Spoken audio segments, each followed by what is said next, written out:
33 ദിവസത്തോളം നീണ്ട വലിയ രീതിയിലുള്ള പ്രചാരണങ്ങൾക്ക് ശേഷം പാലക്കാട് ഇന്ന് പോളിംഗ് ബൂത്തിലേക്ക് എത്തിയിരിക്കുകയാണ്. പോളിംഗ് പുരോഗമിച്ചുകൊണ്ടിരിക്കുന്നു. ബൂത്തുകളിൽ വോട്ടർമാരുടെ നീണ്ട നിരയാണുള്ളത്. സരിൻ വോട്ട് ചെയ്യാനെത്തിയ മണപ്പുള്ളിക്കാവ് 88-ാം നമ്പർ ബൂത്തിൽ സാങ്കേതിക തടസ്സം കാരണം വോട്ടിംഗ് അല്പസമയത്തേക്ക് തടസ്സപ്പെടുകയും ചെയ്തിരുന്നു. വിജയപ്രതീക്ഷയിലാണ് മുന്നണികളും സ്ഥാനാർത്ഥികളും എല്ലാം.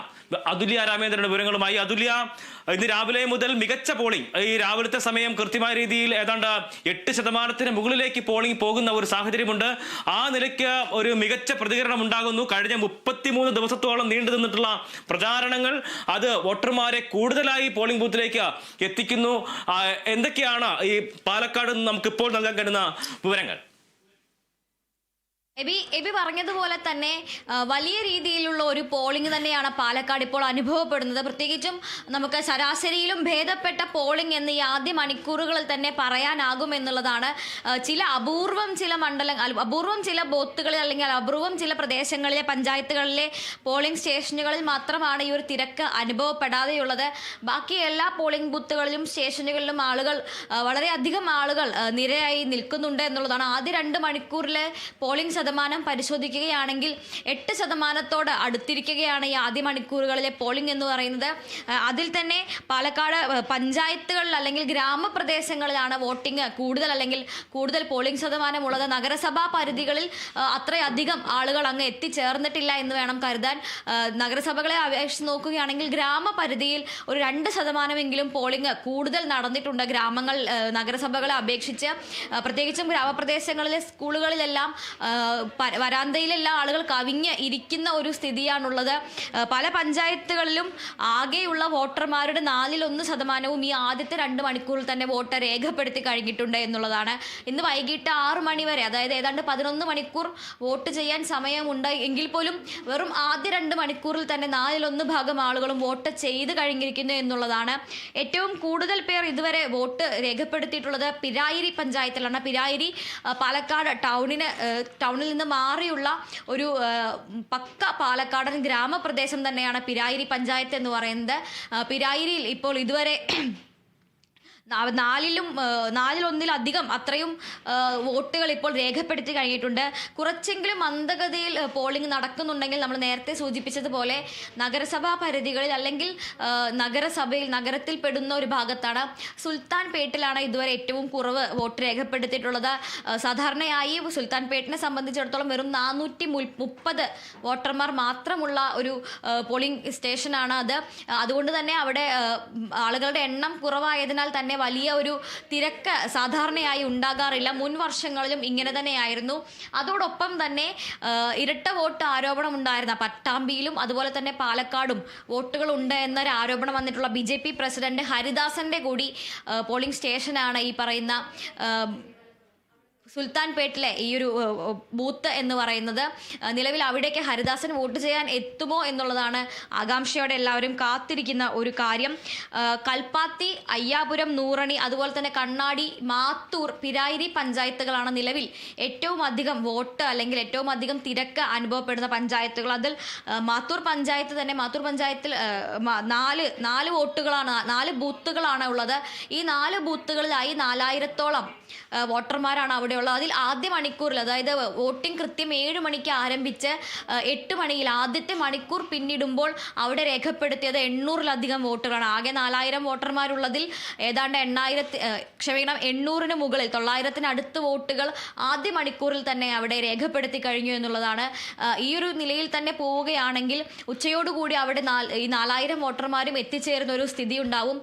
4/1 വോട്ടർമാർ ഇപ്പോൾ തന്നെ ആദ്യ മണിക്കൂറിൽ തന്നെ വോട്ട് രേഖപ്പെടുത്തി കഴിഞ്ഞിരിക്കുന്നു എന്നുള്ളത്. ആ നിലയിൽ ഗ്രാമപ്രദേശങ്ങളിൽ ഇത്തരത്തിലൊരു പോളിംഗിന് വലിയ രീതിയിലുള്ള ഒരു വേഗത എന്ന് പറയുന്നത് ഒരുപക്ഷെ സർക്കാർ സ്വാഭാവികമായും അവധിയൊക്കെ പ്രഖ്യാപിച്ചിട്ടുണ്ട്. പക്ഷേ അത് സർക്കാർ ജീവനക്കാർ അല്ലെങ്കിൽ ആ നിലയിൽ ശമ്പളം വാങ്ങുന്ന ആളുകളായിരിക്കും. പക്ഷേ ഗ്രാമപ്രദേശങ്ങളിൽ കൂടുതലായിട്ടും ഒരുപക്ഷെ നിത്യ തൊഴിലിന് വേണ്ടി പോകുന്ന ആളുകളായിരിക്കും കൂടുതൽ. അപ്പോൾ അവർ രാവിലെ ജോലിക്ക് പോകുന്നതിന് മുമ്പായി തങ്ങളുടെ സമ്മതിദാന അവകാശം രേഖപ്പെടുത്തുക അതായിരിക്കുമല്ലോ ഒരുപക്ഷെ ഈ ഗ്രാമപ്രദേശങ്ങളിൽ ഇത്തരത്തിൽ പോളിംഗ് വലിയ രീതിയിൽ മുന്നോട്ട് പോകാനുള്ള ഒരു കാരണം.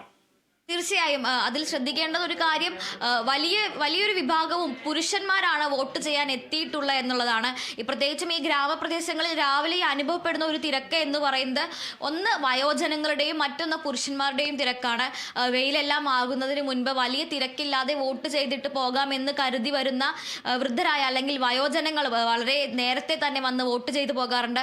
വെയിലും ചൂടും അതുപോലെ തന്നെ തിരക്കും എല്ലാം ഒഴിവാക്കുന്നതിൻ്റെ ഒരു ഭാഗമായി. അതോടൊപ്പം തന്നെ വലിയ രീതിയിലുള്ള ഒരു സ്ക്വാഡ് വർക്കിന്റെ കൂടി ഭാഗമായാണ് ഈ രാവിലെയുള്ള ഒരു തിരക്ക് എന്ന് പറയുന്നത്. പ്രത്യേകിച്ചും പ്രായമായ ആളുകളെയും അതുപോലെയുള്ളവരെയും എല്ലാം ഈ രാവിലെ തന്നെ വളരെ പെട്ടെന്ന് തന്നെ പോയി വീടുകളിൽ നിന്ന് കൂട്ടിക്കൊണ്ടുവന്ന് വോട്ട് ചെയ്യിപ്പിക്കുന്ന ആ ഒരു സ്ക്വാഡ് വർക്ക്, അതിൻ്റെ ഒരു പ്രവർത്തനം കൂടി ഇവിടെ കാണാൻ കഴിയുന്നുണ്ട് എന്നുള്ളതാണ്. മറ്റൊന്ന്, നമ്മൾ സൂചിപ്പിച്ചതുപോലെ തന്നെ രാവിലെ ഈ ഒരു വോട്ടിംഗ് കഴിഞ്ഞിട്ട് വേണം പണിക്ക് പോകാൻ. പ്രത്യേകിച്ചും ദിവസവേതനത്തിന് ജോലിയെടുക്കുന്ന നിർമ്മാണ പ്രവർത്തികളും അതുപോലെ തന്നെ മറ്റ് ദിവസവേതന ജോലികളിൽ പോകുന്ന ആളുകളാണ് ഗ്രാമപഞ്ചായത്തുകളിൽ അല്ലെങ്കിൽ ഗ്രാമങ്ങളിൽ അധികവും ഉണ്ടാവുക. അവർക്ക് അവരുടെ നിത്യവൃത്തികളിലേക്ക് കടക്കുന്നതിന് മുൻപായി വോട്ട് ചെയ്യുക എന്നുള്ളൊരു ധാരണയുടെ പുറത്തായിരിക്കണം. അതുകൊണ്ട് തന്നെയാണ് ഇത്രയധികം പുരുഷന്മാരെ ആണ് ഒരുവിധം എല്ലാ സ്കൂളുകളുടെ മുന്നിലും നമുക്ക് കാണാൻ കഴിയുന്നത് എന്നുള്ളതാണ്. അതിനിടയിൽ ഇപ്പോൾ 2 ഇടങ്ങളിൽ നിന്ന് ഇരട്ട വോട്ട് ആരോപണം വന്നിട്ടുണ്ട്. ഒന്ന്, ആദ്യത്തേത് പിരായിരി പഞ്ചായത്തിലാണ്. പിരായിരി പഞ്ചായത്തിൽ ഇരട്ട വോട്ട് ആരോപിച്ചിരിക്കുന്നത് CPM തന്നെയാണ്. വോട്ട് ചെയ്യാനെത്തിയ വയോധികന്റെ 2 തവണ വോട്ടേഴ്സ് ലിസ്റ്റിൽ ഉണ്ട് എന്നാണ് അവർ പറയുന്നത്. ആദ്യത്തെ വോട്ട് അദ്ദേഹം ഇപ്പോൾ ചെയ്യാൻ വന്നപ്പോഴാണ് 2 വോട്ട് അദ്ദേഹത്തിന്റെ പേരിലുണ്ട് എന്ന് അവിടെ മനസ്സിലാക്കുന്നത്. ഇത് അവിടെ ഇരിക്കുന്ന ആളുകൾ ശ്രദ്ധിച്ചില്ല എന്നും അത് ശ്രദ്ധയിൽപ്പെടുത്തിയപ്പോൾ അവഗണിച്ചു എന്നുമാണ് CPM ആരോപിക്കുന്നത്. ഇതിനെ തുടർന്ന് ഉദ്യോഗസ്ഥർ, പോലീസും അതുപോലെ തന്നെ ഉദ്യോഗസ്ഥരും എത്തുകയും സത്യവാങ്മൂലം, ഈ വയോധികനിൽ നിന്ന് സത്യവാങ്മൂലം എഴുതി വാങ്ങിക്കുകയും ചെയ്തിട്ടുണ്ട്. അതിനുശേഷം വോട്ടറുടെ ഫോട്ടോ കൂടി എടുത്തതിന് ശേഷമാണ് വോട്ട് ചെയ്യാൻ അനുവദിച്ചത്. അവരെപ്പോൾ വോട്ട് ചെയ്ത് മടങ്ങാൻ അനുവദിച്ചിട്ടുണ്ട് എന്നാണ് അറിയാൻ കഴിയുന്നത്. എന്തായാലും നേരത്തെ തൊട്ട് തന്നെ വലിയ രീതിയിൽ ഇരട്ട വോട്ട് ആരോപണം നിരവധി സ്ഥലങ്ങളിൽ പാലക്കാട് ആരോപിച്ചിരുന്നു. അതിലെ പ്രധാനപ്പെട്ട 2 സ്ഥലങ്ങളാണ് പിരായിരിയും അതുപോലെ തന്നെ കണ്ണാടി പഞ്ചായത്തും. കണ്ണാടി പഞ്ചായത്തിനെ സംബന്ധിച്ചിടത്തോളം LDFന് നല്ല വേരോട്ടമുള്ള അല്ലെങ്കിൽ LDFന് ആധിപത്യമുള്ള ഒരു സ്ഥലമാണ് കണ്ണാടി എന്ന് പറയുന്നത്. കണ്ണാടിയിലെ തന്നെ തണ്ണീർപന്തൽ അടക്കമുള്ള ജംഗ്ഷനുകളിലും കവലകളിലും എല്ലാം വലിയ പോലീസ് വിന്യാസം അതുകൊണ്ട് തന്നെ ഏർപ്പെടുത്തിയിട്ടുണ്ട്. പ്രത്യേകിച്ചും ഈ ഇരട്ട വോട്ട് ആരോപണം അവിടെ ഉള്ളത് കൊണ്ട് തന്നെ LDFന് ആധിപത്യമുണ്ട്. ആ ആധിപത്യം കളയുന്നതിനായി അല്ലെങ്കിൽ ആ ആധിപത്യം ഇല്ലാതാക്കാനായി കോൺഗ്രസ് വ്യാപകമായി ഇരട്ട വോട്ടുകൾ കണ്ണാടി പഞ്ചായത്തിൽ ചേർത്തിട്ടുണ്ട് എന്നുള്ളതാണ് ആരോപണം. അങ്ങനെ ഒരു ആരോപണം നിലനിൽക്കുന്നത് കൊണ്ട് തന്നെ കണ്ണാടിയിൽ വലിയ രീതിയിലുള്ള പോലീസ് സന്നാഹമുണ്ട്. മാത്രമല്ല, നമ്മൾ നേരത്തെ പറഞ്ഞതുപോലെ വലിയ വോട്ടിംഗ് അല്ലെങ്കിൽ വലിയൊരു പോളിംഗിന് തിരക്ക് അനുഭവപ്പെടുന്ന പഞ്ചായത്തുകളിൽ ഒന്നുകൂടിയാണ് കണ്ണാടി എന്ന് പറയുന്നത്. നമ്മൾ ഈ രാവിലെ തന്നെ വലിയ ഒരു വോട്ടർമാരുടെ നിര അവിടെ കാണാൻ കഴിയും. പ്രത്യേകിച്ചും കണ്ണാടിയിൽ ഏറ്റവും അധികം വോട്ട് ചെയ്യാൻ എത്തിയിരിക്കുന്നത് വയോജനങ്ങളാണ് എന്നുള്ളതാണ്. ഈ ഇരട്ട വോട്ടിന്റെ ആരോപണം ഇപ്പോൾ കണ്ണാടിയിലും ഇത്തരത്തിൽ മാത്തൂരിലും ഇരട്ട വോട്ട് ആരോപണം വന്നിട്ടുണ്ട്. ഇരട്ട വോട്ടുകളെ പിരായിരി പഞ്ചായത്തിലെ ഇരട്ട വോട്ടിന് ശേഷം ഇപ്പോൾ മാത്തൂർ പഞ്ചായത്തിൽ നമ്മൾ നേരത്തെ സൂചിപ്പിച്ചതുപോലെ തന്നെ ആദ്യ മണിക്കൂറുകളിൽ കനത്ത പോളിംഗ് അനുഭവപ്പെട്ട ഇടമാണ് മാത്തൂർ. മാത്തൂരിൽ ഇരട്ട വോട്ടുകാരുടെ ലിസ്റ്റുമായി CPM പ്രവർത്തകർ അവിടെ ഇപ്പോൾ എത്തിച്ചേർന്നിട്ടുണ്ട്. ഇന്ന ആളുകളാണ് ഈ ഇരട്ട വോട്ടിൽ പേരുള്ളത് എന്ന് കാണിച്ചുകൊണ്ട് അവരുടെ ഒരു ലിസ്റ്റുമായാണ് ഇപ്പോൾ CPMന്റെ പ്രവർത്തകർ അവിടെ എത്തിച്ചേർന്നിട്ടുള്ളത്. ഈ ഇരട്ട വോട്ട് ഒരു കാരണവശാലും അനുവദിച്ച് കൊടുക്കില്ല എന്ന് തന്നെയാണ് ഇവർ പറയുന്നത്. ഇരട്ട വോട്ടിന്റെ ഒരു സാഹചര്യം നിലവിലുണ്ട്. ഇപ്പൊ അല്പസമയം മുമ്പ് മുരളീധരൻ നടത്തിയിട്ടുള്ള പ്രസ്താവന അല്ലെങ്കിൽ അദ്ദേഹത്തിന്റെ പ്രതികരണത്തിൽ അദ്ദേഹം ചൂണ്ടിക്കാണിച്ചത് സ്വാഭാവികമായും ഇടതുപക്ഷത്തിന് വലിയ വേരോട്ടമുള്ള മണ്ണാണ് കണ്ണാടി എന്ന് പറയുന്നത്. പക്ഷേ കണ്ണാടി ഇത്തവണ മാറും, ഇത്തവണ പുതിയ കണ്ണാടി ആയിരിക്കും എന്നുള്ളൊരു പരാമർശമാണ് അദ്ദേഹത്തിന്റെ ഭാഗത്തു നിന്ന്. അങ്ങനെ കൂടുതലായിട്ടുള്ള ആളുകൾ അവിടെ, യുവാക്കളെ അതിൽ കൂടുതലായിട്ട് പുതിയ വോട്ടർമാർ അവിടെ വന്നിട്ടുണ്ട് എന്നുള്ളൊരു പ്രസ്താവന അദ്ദേഹത്തിന്റെ ഭാഗത്തു നിന്നും അല്പസമയം മുമ്പ് നടത്തിയ ആ ഒരു പരാമർശത്തിൽ ഉണ്ടായിട്ടുണ്ടായിരുന്നു. തീർച്ചയായും കണ്ണാടി പൊതുവെ ഇടതുപക്ഷ പാരമ്പര്യം കാത്തു സൂക്ഷിച്ചിരുന്ന ഒരു മണ്ഡലമാണെങ്കിൽ പോലും ഇത്തവണ കണ്ണാടിയെ സംബന്ധിച്ചിടത്തോളം UDFനേക്കാൾ ഏറെ ഒരു പക്ഷേ BJPയും പ്രതീക്ഷ വെച്ച് പുലർത്തുന്ന ഒരു പഞ്ചായത്താണ് കണ്ണാടി എന്ന് പറയുന്നത്.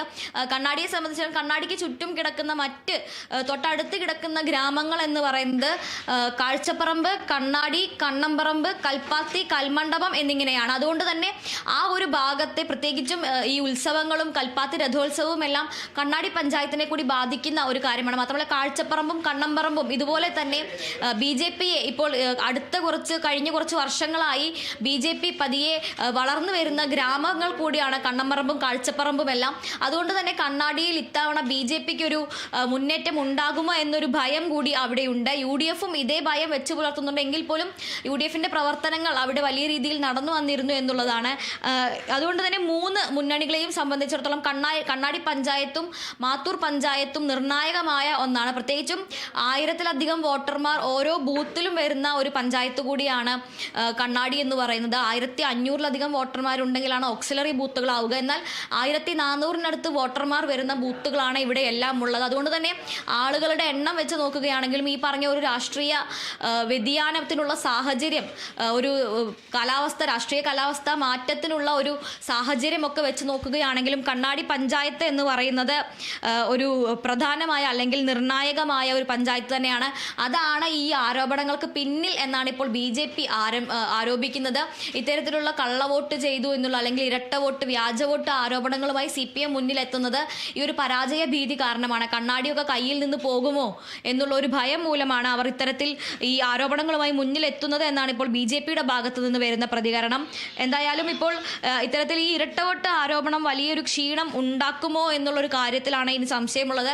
LDF പ്രവർത്തകരുടെ ഒരു നിലപാട് എന്ന് വെച്ച് കഴിഞ്ഞാൽ ഇരട്ട വോട്ടായി എത്തുന്നവരെ തടയും എന്ന് തന്നെയാണ്. ആ ഇരട്ട വോട്ട് ലിസ്റ്റിൽ അവർ ഒരു ലിസ്റ്റ് കയ്യിൽ പിടിച്ചുകൊണ്ടാണ് അവിടെ നിൽക്കുന്നത്. അപ്പോൾ ഈ ഇരട്ട വോട്ട് ചെയ്യാൻ എത്തിയാൽ അവരെ ബൂത്തിൽ കയറാൻ അനുവദിക്കില്ല, പോളിംഗ് സ്റ്റേഷനിലേക്ക് കയറാൻ പോലും അനുവദിക്കില്ല, പുറത്തു വെച്ച് തന്നെ തടയും എന്നുള്ളൊരു നിലപാടാണ് CPM പ്രവർത്തകർ എടുത്തിരിക്കുന്നത്. നേരത്തെ നമ്മൾ പറഞ്ഞതുപോലെ തന്നെ ഒരു സംഘർഷ സാധ്യത അല്ലെങ്കിൽ അത്തരത്തിലൊരു സാധ്യത ഇപ്പോൾ നിലനിൽക്കുന്നത് ഈ പഞ്ചായത്തുകളിലാണ്. പ്രത്യേകിച്ചും ഈ ഒരു ഇരട്ട വോട്ട് ആരോപണം കൂടി വന്നതോടുകൂടി ഇതൊരു സംഘർഷത്തിലേക്ക് പോകാനുള്ള ഒരു സാധ്യത പോലീസും തിരഞ്ഞെടുപ്പ് ഉദ്യോഗസ്ഥരും വിലയിരുത്തുന്നുണ്ട്.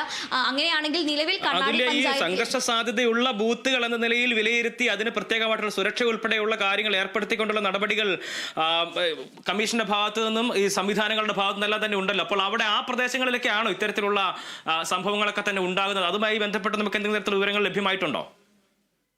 കണ്ണാടിയിൽ നേരത്തെ തന്നെ കണ്ണാടിയെ ഈ പ്രശ്നബാധിത ബൂത്തുകളിലായി ഒന്നായി അടയാളപ്പെടുത്തിയിരുന്നു. യഥാർത്ഥത്തിൽ 4 ബൂത്തുകളാണ് ഇത്തരത്തിൽ പ്രശ്നബാധിത ബൂത്തുകളായി അടയാളപ്പെടുത്തിയിട്ടുണ്ടായിരുന്നത്. എന്നാൽ സംഘർഷ സാധ്യതയുള്ള ബൂത്തുകൾ, അതായത് പ്രശ്നബാധിത ബൂത്തുകൾ 4 എണ്ണമാണെങ്കിലും 58 ബൂത്തുകളെ സംഘർഷ സാധ്യതയുള്ള ബൂത്തുകളായി അടയാളപ്പെടുത്തിയിരുന്നു. അവയിൽ ഒന്നാണ് ഈ കണ്ണാടി പഞ്ചായത്തും. കണ്ണാടിയിലെ തണ്ണീർപന്തൽ അടക്കമുള്ള സ്ഥലങ്ങളെല്ലാം ഇത്തരത്തിൽ ഒരു സംഘർഷ സാധ്യതയുള്ള ബൂത്തുകളായാണ് അടയാളപ്പെടുത്തിയിട്ടുണ്ടായിരുന്നത്. അതുകൊണ്ട് തന്നെ അവിടെ രാവിലെ തൊട്ടേ വലിയ പോലീസ് വിന്യാസം ഉണ്ടായിരുന്നു. തണ്ണീർപന്തൽ കവലയിലും അതുപോലെ തന്നെ കണ്ണാടി കവലയിലും കൂടുതൽ പോലീസുകാരെ വിന്യസിച്ചിരുന്നു. അതിനു പുറമെ CRPFന്റെ ഉദ്യോഗസ്ഥരും അവിടെ എത്തിയിട്ടുണ്ടായിരുന്നു. ജില്ലാ പോലീസ് മേധാവി R. Anand, DYSP, SP, ASP Aswathy തുടങ്ങിയവർ രാവിലെ അവിടെ വരികയും ഈ സുരക്ഷാ സംവിധാനങ്ങളെല്ലാം തന്നെ നേരിട്ട് വിലയിരുത്തുകയും ചെയ്തിരുന്നു. എന്തായാലും ഈ 4 ബൂത്തുകളിൽ പ്രശ്നബാധിത ബൂത്തുകളിൽ പെടുന്ന ഒന്നല്ല, മറിച്ച് സംഘർഷ സാധ്യതയുള്ള ബൂത്തുകളിലൊന്നാണ് കണ്ണാടി. മാത്തൂരും അതുപോലെ തന്നെ മാത്തൂരും പിരായിരിയും ഒന്നും ഇത്തരത്തിൽ സംഘർഷ സാധ്യതയുള്ള ബൂത്തുകളായി നേരത്തെ അടയാളപ്പെടുത്തിയിരുന്നില്ല. എങ്കിൽ പോലും ഈ ഒരു ഇരട്ട വോട്ട് ആരോപണം നിലനിൽക്കുന്നത് കൊണ്ട് അവിടെയും സുരക്ഷ ഒരുക്കിയിട്ടുണ്ട് എന്നുള്ളതാണ്. കാരണം ഈ ഒരു ആരോപണം വന്നത് മുതൽ പിരായിരി പഞ്ചായത്തിലൊക്കെ പ്രവർത്തകർ തമ്മിൽ സംഘർഷം ഉണ്ടാകാനുള്ള ഒരു സാധ്യത ഉണ്ടായിരുന്നു. അതുപോലെ തന്നെ മറ്റ് ഒരുപക്ഷെ സംഘർഷ സാധ്യതയുള്ള ബൂത്തായി അടയാളപ്പെടുത്തിയിരിക്കുന്നത് സുൽത്താൻപേട്ടിലെ ബൂത്താണ്. സുൽത്താൻപേട്ടിലെ GLP സ്കൂളാണ് ഇത്തരത്തിൽ അടയാളപ്പെടുത്തിയിട്ടുള്ളത്. അവിടെ വോട്ടർമാരുടെ എണ്ണം നമ്മൾ നേരത്തെ സൂചിപ്പിച്ചതുപോലെ വോട്ടർമാരുടെ എണ്ണം വെറും 430 ആണ്. എങ്കിൽ പോലും ഈ BJP ജില്ലാ പ്രസിഡന്റ് KM ഹരിദാസന് ഇരട്ട വോട്ടുണ്ട് എന്നുള്ളൊരു ആരോപണം നിലനിൽക്കുന്നതിനാൽ തന്നെ അദ്ദേഹത്തെ ബൂത്തിലെത്തുന്നത് തടയും എന്ന രീതിയിൽ CPMന്റെ ഭാഗത്തു നിന്ന് നിലപാടുകൾ ഉണ്ടായിരുന്നു. അപ്പോൾ ആ ഒരു സാഹചര്യത്തിൽ ഹരിദാസിന് വോട്ടുള്ള പോളിംഗ് സ്റ്റേഷനാണ് ഈ പറയുന്ന സുൽത്താൻപേട്ട. അതുകൊണ്ട് തന്നെ അവിടെ ഇത്തരത്തിൽ സംഘർഷം ഉണ്ടാകാനുള്ള സാധ്യത കണക്കിലെടുത്ത് അവിടെയും കൂടുതൽ സുരക്ഷാ സന്നാഹം ഒരുക്കിയിട്ടുണ്ട്. എബി, തീർച്ചയായും ആദ്യ മണിക്കൂറിൽ മികച്ച പോളിംഗ് ആണ് പാലക്കാട് രേഖപ്പെടുത്തിയിരിക്കുന്നത്. ഇരട്ട വോട്ട് വിവാദം കഴിഞ്ഞ ദിവസങ്ങളിലൊക്കെ തന്നെ ശക്തമായി തന്നെ നിൽക്കുന്ന ഒരു സാഹചര്യം ഉണ്ടായിരുന്നു. അതുമായി ബന്ധപ്പെട്ട ഇപ്പോൾ രണ്ടിടത്ത് ഇരട്ട വോട്ട് ആരോപണവുമായി LDF രംഗത്ത് വന്നിട്ടുണ്ട്. സംഘർഷ സാധ്യത കണക്കിലെടുത്ത് വലിയ രീതിയിലുള്ള സുരക്ഷ ഉൾപ്പെടെയുള്ള കാര്യങ്ങൾ ഈ പ്രദേശങ്ങളെല്ലാം തന്നെ ഉണ്ടായിട്ടുണ്ട്. ഗ്രാമപ്രദേശങ്ങളാണ് ഏറ്റവും മികച്ച രീതിയിലുള്ള പോളിംഗ് ആദ്യ മണിക്കൂറിൽ രേഖപ്പെടുത്തിയിരിക്കുന്നത്. വാർത്തയുടെ വിവരങ്ങൾ നൽകിയിരിക്കുന്നത് അതുല്യാണ്. പോളിംഗ് അവിടെ പുരോഗമിച്ചുകൊണ്ടിരിക്കുകയാണ്.